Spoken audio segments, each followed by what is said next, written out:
नमस्कार साथियों, आज के इस वीडियो में हम लोग देखेंगे एसकेएमयू यूनिवर्सिटी दुमका के सेमेस्टर 1 इन्वायरमेंटल स्टडीज का क्वेश्चन नंबर 2 देखेंगे। इसके प्रीवियस वीडियो तक साथियों हम लोग इन्वायरमेंटल स्टडीज का सिलेबस को देखा था और सारे इंपॉर्टेंट क्वेश्चन को भी देखा था और क्वेश्चन नंबर 1 को हम एकदम डिटेल में समझे थे। इस वीडियो में हम लोग क्वेश्चन नंबर 2 को और बढ़ेंगे और क्वेश्चन नंबर 2 देखेंगे। क्वेश्चन नंबर 2 क्या है और ये आपके एग्जाम के पॉइंट ऑफ व्यू से इंपॉर्टेंट क्यों है, इन सारी चीजों के बारे में हम लोग बात करेंगे। तो चलिए साथियों हम डायरेक्ट क्वेश्चन की ओर बढ़ते हैं। साथियों क्वेश्चन नंबर हम लोग 1 किए थे इसके प्रीवियस वीडियो में, जो था पर्यावरण के 4 प्रमुख घटक एटमॉस्फेयर, हाइड्रोस्फेयर, लिथोस्फेयर, बायोस्फेयर क्या है, इसकी व्याख्या कीजिए इसके बारे में। नेक्स्ट जो क्वेश्चन है साथियों क्वेश्चन नंबर 2, क्वेश्चन नंबर 2 है साथियों सतत विकास मतलब कि सस्टेनेबल डेवलपमेंट क्या है, इसके उद्देश्य और महत्व को समझाइए।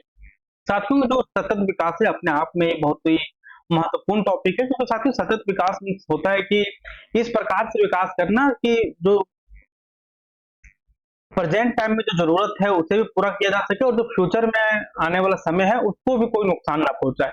मतलब इसका सिंपल शब्दों में समझे तो सतत विकास का मतलब ऐसा होता है या फिर ऐसा वर्तमान पीढ़ी की जरूरतों को पूरा करे लेकिन भविष्य की पीढ़ियों को मतलब जरूरतों से समझौता किए बिना। कहने का मतलब है कि आप विकास के नाम पर अभी सिर्फ पेड़ पौधे काट रहे हैं तो ये आगे आने वाले समय में फ्यूचर में हमारी पीढ़ियों को ये नुकसान पहुंचा सकती है। अच्छा वातावरण, अच्छा पर्यावरण उन्हें नहीं मिल सकता। तो वही सतत विकास बताता है कि डेवलपमेंट को इस तरह करना मतलब विकास को इस तरह से करना कि ये वर्तमान पीढ़ी की जरूरतों को भी पूरा करें लेकिन भविष्य में आने वाली जो पीढ़ियां हैं उसे भी यह हानि ना पहुंचाए। तो चलिए इसे हम लोग समझते हैं बहुत ही अच्छे तरीके से सतत विकास क्या है। साथियों सतत विकास का मतलब है ऐसा विकास जो वर्तमान पीढ़ी की जरूरतों को पूरा करे लेकिन भविष्य की पीढ़ियों की जरूरतों से समझौता किए बिना। क्या है देखिए, सतत विकास एक ऐसा विकास होता है साथियों जो वर्तमान पीढ़ी जो मतलब जो हम लोग अभी हैं उसकी जरूरतों को यह पूरा करता है, लेकिन इसी के साथ ये भी ध्यान रखता है कि हम लोग वर्तमान पीढ़ी की जरूरतों को पूरा करें लेकिन ये चीज का भी ध्यान रखता है कि आगे आने वाली पीढ़ियां, आगे भविष्य में आने वाली पीढ़ियों की जरूरतों से समझौता नहीं किया जाए। ऐसा नहीं कि अभी तो हम लोग विकास के नाम पर सब कुछ कर रहे हैं लेकिन ये आगे भविष्य में हम लोग को हानि पहुंचा सके, लेकिन इसका ये उद्देश्य नहीं होता है। इसका उद्देश्य होता है कि वर्तमान में जो भी जरूरत है वो सभी चीजें पूरी की जाए लेकिन भविष्य की पीढ़ियों को जरूरतों से समझौता किए बिना, मतलब कि उन्हें कुछ भी दिक्कत नहीं होनी चाहिए। यानी हम संस्थानों का उपयोग इस तरह करें कि आने वाली पीढ़ियां भी उनका लाभ उठा सके। वही है कि हम लोग इस प्रकार से विकास करें कि हम लोग को अभी तो वर्तमान समय में सभी चीजें हो सकी और भविष्य में आने वाले समय में भी यह दिक्कत क्रिएट ना करे। साथ ही यह एक ऐसा संतुलित विकास है जिसमें आर्थिक तरक्की, सामाजिक समानता और पर्यावरण की सुरक्षा तीनों बातों का ध्यान रखा जाता है। क्या देखिए यह एक ऐसा संतुलित विकास है साथियों जिसमें आर्थिक तरक्की, सामाजिक समानता और पर्यावरण की सुरक्षा तीनों बातों का ध्यान रखा जाता है। नेक्स्ट साथियों वह है सतत विकास के उद्देश्य मतलब क्या ऑब्जेक्टिव। सतत विकास का मुख्य उद्देश्य है विकास करते समय प्राकृतिक संस्थानों का संरक्षण, जैसे जल, जंगल, जमीन, खनिज आदि का सही और सीमित उपयोग ताकि वे नष्ट ना हो। इसका दूसरा उद्देश्य है कि गरीबी हटे, सभी को समान अवसर मिले। देखिए क्या है कि सतत विकास का मुख्य उद्देश्य है साथियों विकास करते समय प्राकृतिक संस्थानों का संरक्षण, जैसे जल हो गया, जंगल हो गया, जमीन हो गया, खनिज हो गया आदि का सही और सीमित उपयोग ताकि वे नष्ट ना हो। इसका दूसरा उद्देश्य है साथियों गरीबी हटे, सभी को समान अवसर मिले और लोगों का जीवन स्तर सुधरे। इसका अलावा यह भी सुनिश्चित करता है कि वातावरण स्वच्छ हो और सुरक्षित रहे और जैव विविधता को नुकसान ना पहुंचाए। सतत विकास का महत्व क्या है साथियों, इसका उद्देश्य तो हम लोग देखेंगे। आइए सतत विकास का महत्व के बारे में हम लोग चर्चा करते हैं।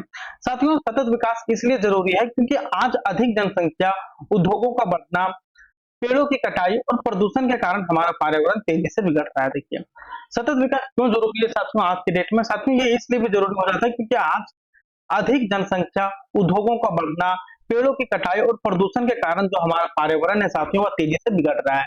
अगर हम इसी तरह प्रकृति का अत्यधिक दोहन करते रहे, मतलब इसी तरह सब चीज का हम लोग दोहन करते रहे, पेड़ को काटते रहे, उद्योगों को बढ़ाते रहे, पॉपुलेशन को बढ़ाते रहे, तो क्या होगा, तो भविष्य में पानी, हवा, जंगल जैसे संस्थान खत्म हो सकते हैं। इसलिए सतत विकास हमें यह सिखाता है कि हमें विकास तो करना है लेकिन सोच समझकर और जिम्मेदारी से करना है ताकि आने वाली पीढ़ियां भी एक अच्छे और सुरक्षित वातावरण में जीवन जी सके। कहने का मतलब है साथियों, अभी हम लोग अभी अपने जरूरत के लिए पेड़ पौधे यदि काटते हैं, ठीक है काटिए, ऐसा नहीं है, लेकिन आप मान लीजिए एक काट रहे हैं तो 10 आप लगाने की क्षमता भी रहती है, ताकि ऐसा नहीं कि आप अपने वर्तमान की जो जरूरत है उसे भी पूरा कर सकें और जो भविष्य में आने वाली पीढ़ियां हैं साथियों उसका भी जरूरत हो सके। मान लीजिए कि आप अभी सारे संस्थान को पूरा नष्ट कर दीजिएगा तो फिर आप आगे आने वाली पीढ़ियों के लिए क्या छोड़ दीजिएगा। तो वही कि देखिए, आप सिंपल आप भाषा में समझिए तो सतत विकास का क्या मतलब होता है कि एक ऐसा विकास जो जरूरत की पीढ़ियों की आवश्यकता को पूरी करे, लेकिन ये चीज का भी ध्यान रखें कि भविष्य में आने वाली पीढ़ियों को कोई नुकसान या कोई किसी भी प्रकार का तकलीफ ना हो। तो यही होता है साथियों सतत विकास। साथियों इसलिए कहा जा सकता है कि सतत विकास आज की जरूरत है जो पर्यावरण और समाज के बीच संतुलन बनाकर चलता है और सबके उज्जवल भविष्य की नींव रखता है। क्वेश्चन नंबर 3 है साथियों, पर्यावरण अध्ययन का क्षेत्र और महत्व को समझाइए। आइए इसे देखते हैं। पर्यावरण अध्ययन एक ऐसा विषय है जिसमें हम अपने चारों ओर के प्राकृतिक और मानव निर्मित वातावरण के बारे में अध्ययन करते हैं। देखिए, पर्यावरण अध्ययन क्या है साथियों, एनवायरमेंटल स्टडीज एक ऐसा विषय होता है साथियों जिसमें हम अपने चारों ओर के प्राकृतिक और मानव निर्मित वातावरण के बारे में अध्ययन करते हैं। इसमें हम यह समझते हैं कि पृथ्वी पर जीवन कैसे चलता है, मनुष्य और प्रकृति के बीच क्या संबंध है और कैसे हम पर्यावरण को सुरक्षित रख सकते हैं। समझ गए पर्यावरण अध्ययन में हम लोग क्या समझते हैं, सोचते हैं और क्या पढ़ते हैं। साथियों पर्यावरण अध्ययन एक ऐसा विषय होता है जिसमें आप अपने चारों ओर के प्राकृतिक और मानव निर्मित वातावरण के बारे में अध्ययन करते हैं।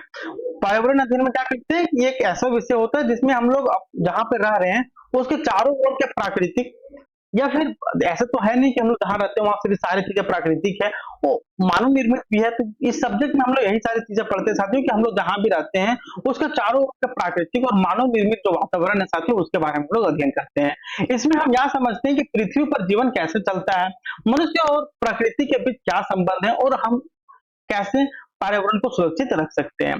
साथियों इसका क्षेत्र बहुत व्यापक है जिसमें कई विषय एक साथ जुड़े होते हैं, जैसे कि जीव विज्ञान, भूगोल, रसायन, भौतिकी, समाजशास्त्र, राजनीति और अर्थशास्त्र। हम लोग देखेंगे अभी आगे आने वाले क्वेश्चनों में कि कैसे इन सारे सब्जेक्ट आपस से जुड़े हुए होते हैं। साथियों इस अध्ययन के अंतर्गत वायु, जल, भूमि, जीव जंतु, पारिस्थितिकी तंत्र, प्रदूषण, प्राकृतिक संस्थान, जनसंख्या, जलवायु परिवर्तन आदि विषयों को समझा जाता है। देखिए क्या साथियों, इस अध्ययन मतलब इस विषय के अंतर्गत साथियों हम लोग वायु, देखिए यहाँ पर है अंडरलाइन कर दे रहे हैं हम, वायु, जल, भूमि, जीव जंतु, पारिस्थितिकी तंत्र, प्रदूषण, प्राकृतिक संस्थान, जनसंख्या, जलवायु परिवर्तन आदि विषयों को समझा जाता है।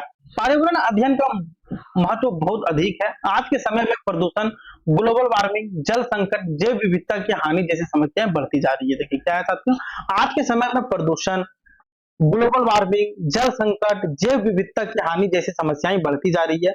अगर हम इन समस्याओं को नहीं समझेंगे तो हम उनका समाधान भी नहीं ढूंढ पाएंगे। साथियों अगर हम इन सभी समस्याओं को नहीं समझ पाते हैं तो हम इनका समाधान भी नहीं ढूंढ पाएंगे। पर्यावरण अध्ययन हमें यह ज्ञान देता है कि हम किस तरह से संस्थानों का सही उपयोग करें, प्रकृति को हानि पहुंचाए बिना विकास करें और आने वाली पीढ़ियों के लिए पर्यावरण को सुरक्षित रखें। यह विषय हमें जागरूक नागरिक बनने में मदद करता है ताकि हम अपने आसपास की चीजों की कद्र और उनका संरक्षण करें। इसलिए साथियों पर्यावरण अध्ययन केवल एक शैक्षणिक विषय नहीं बल्कि यह हमारे जीवन और भविष्य से जुड़ा हुआ है। यह हमें प्रकृति से जुड़ने, उसका सामना करने और उसको बचाने की प्रेरणा देता है। साथियों तो ये था आपका क्वेश्चन नंबर 3। नेक्स्ट वीडियो में हम लोग बात करेंगे साथियों क्वेश्चन नंबर 4 और क्वेश्चन नंबर 5। क्वेश्चन नंबर 4 है साथियों पारिस्थितिकी तंत्र क्या है, इसके संरचना और कार्यों को स्पष्ट कीजिए। चलिए इसे भी हम लोग इसी वीडियो में देख लेते हैं। पारिस्थितिकी तंत्र क्या है साथियों, जिसे हम लोग इकोसिस्टम बोलते हैं। साथियों एक ऐसा प्राकृतिक तंत्र होता है जिसमें जीवित प्राणी, देखिए यहाँ पर है आपका, जिसमें जीवित प्राणी जैसे मनुष्य, जानवर, पेड़ पौधे और निर्जीव जैसे हवा, पानी, मिट्टी, धूप एक दूसरे के साथ मिलकर काम करते हैं। देखिए पारिस्थितिकी तंत्र जिसे हम इकोसिस्टम बोलते हैं, इसमें क्या होता है, इसका अर्थ होता है साथियों या फिर इसका मतलब होता है कि एक ऐसा प्राकृतिक तंत्र जिसमें जीवित प्राणी जैसे मनुष्य हो गया, जानवर हो गया, पेड़ पौधे हो गए और निर्जीव जैसे निर्वित चीजें जैसे साथियों हवा, पानी, मिट्टी, धूप एक दूसरे के साथ मिलकर काम करते हैं और एक दूसरे पर निर्भर रहते हैं। ये सभी मिलकर एक संतुलन बनाए रखते हैं जिससे जीवन संभव हो पाता है। उदाहरण के लिए साथियों एक जंगल, तालाब, नदी, खेत, यहाँ तक कि एक मछली घर भी एक पारिस्थितिकी तंत्र हो सकता है। पारिस्थितिकी तंत्र की संरचना साथियों दो भागों में बांटी जा सकती है। पहली है साथियों जैविक घटना और दूसरा है साथियों अजैविक घटना। जैविक घटना में जीवित प्राणी आते हैं जैसे उत्पादक, पेड़ पौधे जो खाना बनाते हैं, उपभोक्ता जैसे जानवर और इंसान जो खाना खाते हैं, और उपघटक जैसे बैक्टीरिया जो मरे हुए जीवों को चलाते हैं। तो ये सारे मिलकर साथियों एक इकोसिस्टम, एक पारिस्थितिकी तंत्र बनाते हैं। साथियों वही अजैविक घटक में हवा, पानी, धूप, तापमान, मिट्टी आदि आते हैं तो जीवन के लिए जरूरी होती है। पारिस्थितिकी तंत्र के मुख्य कार्य यह है कि यह सूर्य से मिलने वाली ऊर्जा को जीवों के बीच स्थानांतरित करता है। देखिए क्या है, काफी इंपॉर्टेंट लाइन है। पारिस्थितिकी तंत्र के मुख्य कार्य है साथियों यह है कि सूर्य से मिलने वाली जो ऊर्जा है साथियों उसको जीवों के बीच स्थानांतरित करता है, पोषक तत्वों का चक्र जैसे नाइट्रोजन और कार्बन साइकिल चलाता है, मरे हुए जीवों को विकसित करता है और पर्यावरण में संतुलन बनाए रखता है। इन कार्यों के कारण ही पृथ्वी पर जीवन स्थिर बना रहता है। इसलिए पारिस्थितिकी तंत्र हमारे जीवन का मूल आधार है और इसका संरक्षण करना हमारा कर्तव्य है। क्वेश्चन नंबर 5 है साथियों ऊर्जा प्रवाह, जैसे हम लोग बोलते हैं एनर्जी फ्लो तथा पारिस्थितिकी पिरामिड को समझाइए। तो साथियों इस क्वेश्चन को हम लोग नेक्स्ट वीडियो में देखेंगे और इसके आगे के क्वेश्चन को भी हम लोग नेक्स्ट वीडियो में देखेंगे। साथियों तो इसका कंप्लीट पीडीएफ है, हम आपको टेलीग्राम चैनल पर साझा कर देंगे। टेलीग्राम चैनल का लिंक आपको डिस्क्रिप्शन बॉक्स में मिल जाएगा, वहां तक हमारे टेलीग्राम चैनल, व्हाट्सएप चैनल को ज्वाइन कर सकते हैं। जो भी अपडेट्स और नोटिफिकेशन आती है साथियों सबसे पहले वहां पर साझा करते हैं। तो मिलते हैं नेक्स्ट वीडियो में। यदि वीडियो आप लोगों को अच्छी लगी तो वीडियो को लाइक करें, चैनल को सब्सक्राइब करें और अपने दोस्तों के साथ शेयर करना ना भूलें। मिलते हैं नेक्स्ट वीडियो में, तब तक के लिए धन्यवाद और अपने एग्जाम का तैयारी अच्छे से करते रहिए।